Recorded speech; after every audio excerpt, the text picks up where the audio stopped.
Ukraine Russia যুদ্ধের ৩ বছরের বেশি সময় পেরিয়ে গেলেও প্রতিদিন চলছে নতুন হামলা ও পাল্টা হামলা। ইউক্রেনীয় সামরিক বাহিনী জানিয়েছে শুক্রবার রাতে রাশিয়ার শতাধিক শাহেদ ড্রোন পাঠায়। এর মধ্যে ৯৭টি ভূপাতিত করা হয় দেশের উত্তর, দক্ষিণ, পূর্ব ও মধ্যাঞ্চলে। তবে ১৭টি স্থানে ড্রোন আঘাত করতে সক্ষম হয়। জাপোরিজ্জিয়ায় একটি সুপারমার্কেট ও আশপাশের গাড়ি ক্ষতিগ্রস্ত হয়েছে।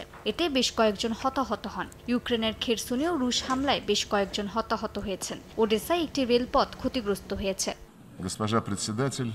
জাতিসংঘ সাধারণ পরিষদের ভাষণে রুশ পররাষ্ট্রমন্ত্রী ল্যাভরভ পশ্চিমা দেশগুলোর বিরুদ্ধে হুমকি চাপের নিন্দা করেন। ল্যাভরভ বলেন, পশ্চিমা দেশগুলো ইচ্ছাকৃতভাবে তৃতীয় বিশ্বযুদ্ধের ভয় ছড়িয়ে দিচ্ছে। রাশিয়াকে ন্যাটো ও ইউরোপ আক্রমণের পরিকল্পনাকারী বলে অভিযুক্ত করা হচ্ছে বলে ক্ষোভ প্রকাশ করেন তিনি। বলেন, ন্যাটো ও ইউরোপীয় ইউনিয়নের বিরুদ্ধে রাশিয়ার কোনো হামলার পরিকল্পনা নেই, তবে যে কোনো আগ্রাসন কঠোরভাবে প্রতিহত করা হবে। যুক্তরাষ্ট্রের মধ্যস্থতায় যুদ্ধবিরতির সম্ভাবনার কথা উল্লেখ করেছেন তিনি। আলাস্কায় সাম্প্রতিক শীর্ষ বৈঠকের পর দুই দেশের মধ্যে সংলাপ এগিয়ে নেওয়ার ভিত্তি তৈরি হয়েছে বলেও মন্তব্য করেন রুশ পররাষ্ট্রমন্ত্রী।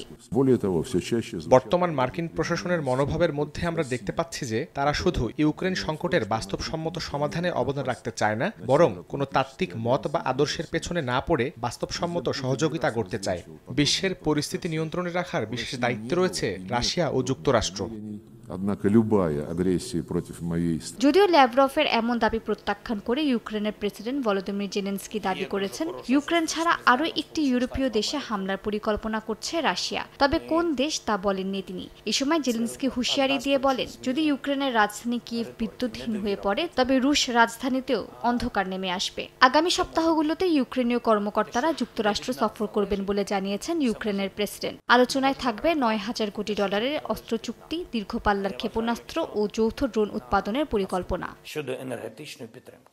মালিহা সুহরওয়ার্দী, সময় সংবাদ।